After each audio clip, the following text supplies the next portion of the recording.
A dog, right? Absolutely sprinting after a car. Faster than ever. Heart pounding, adrenaline surging, totally committed to catching that thing, you know? And then the car stops. The dog has no plan for what happens if it actually catches the car. It never thought that far ahead. The chase was the point. The catch was never part of the equation. You've done this? Maybe not with a car, but with a person. You chased someone who was pulling away. You texted when they went silent.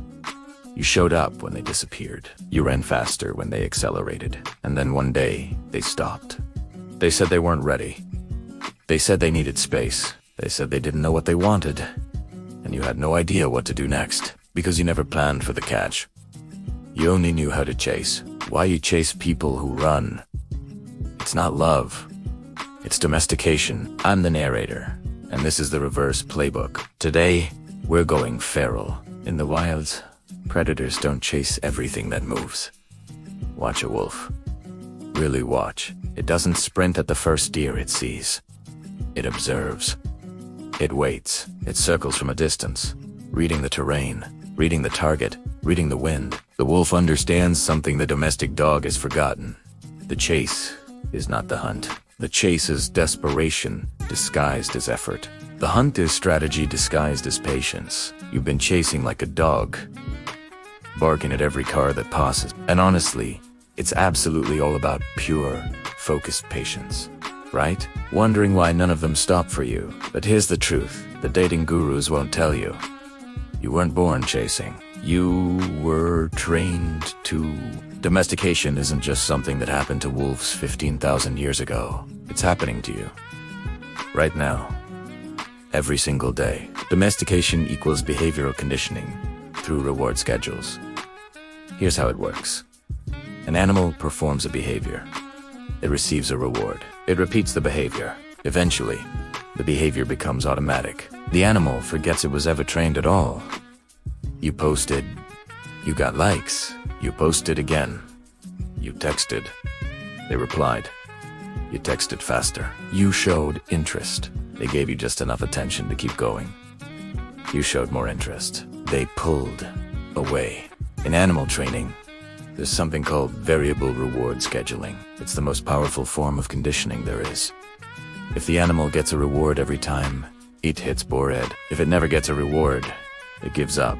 But if it gets a reward sometimes, unpredictably, just often enough to keep hope alive, it will chase forever. That person who texts you just often enough to keep you hooked, they're training you. You've become someone who confuses intermittent reinforcement with chemistry. When you chase someone who's pulling away, your brain isn't processing pain. It's processing dopamine. Dopamine isn't released when you get the reward. It's released when you anticipate the reward. That's why slot machines are addictive. Your wild ancestors didn't have time for this. They were too busy hunting, building shelter, avoiding predators. But you've been domesticated into a world where survival's easy and connection is hard. Your brain feels like a saber-toothed tiger is watching. Your heart races. Your palms sweat. You feel that familiar knot in your stomach. Your brain interprets this as danger. So, you act. You text again. You double text. You send a meme. You like their old Instagram post. You do something to make the discomfort stop. But here's what the wolf knows. Action isn't always the answer. Sometimes, stillness is. Wolves don't chase. They circle. Chasing equals energy out. Circling equals energy held. When you chase, you spend all your energy running after someone else's direction. When you circle, you hold your energy. You observe. You wait. You let them wonder what you're going to do next. The reverse play is simple. Next time you feel the urge to chase, do nothing. Not for an hour. Nothing until they feel the absence. The moment you stop circling is the moment they start wondering where you went. Your withdrawal is louder than your pursuit.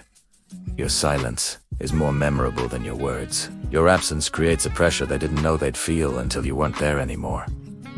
That text you've been waiting for. It doesn't come when you're chasing. It comes when they're afraid you might not come back.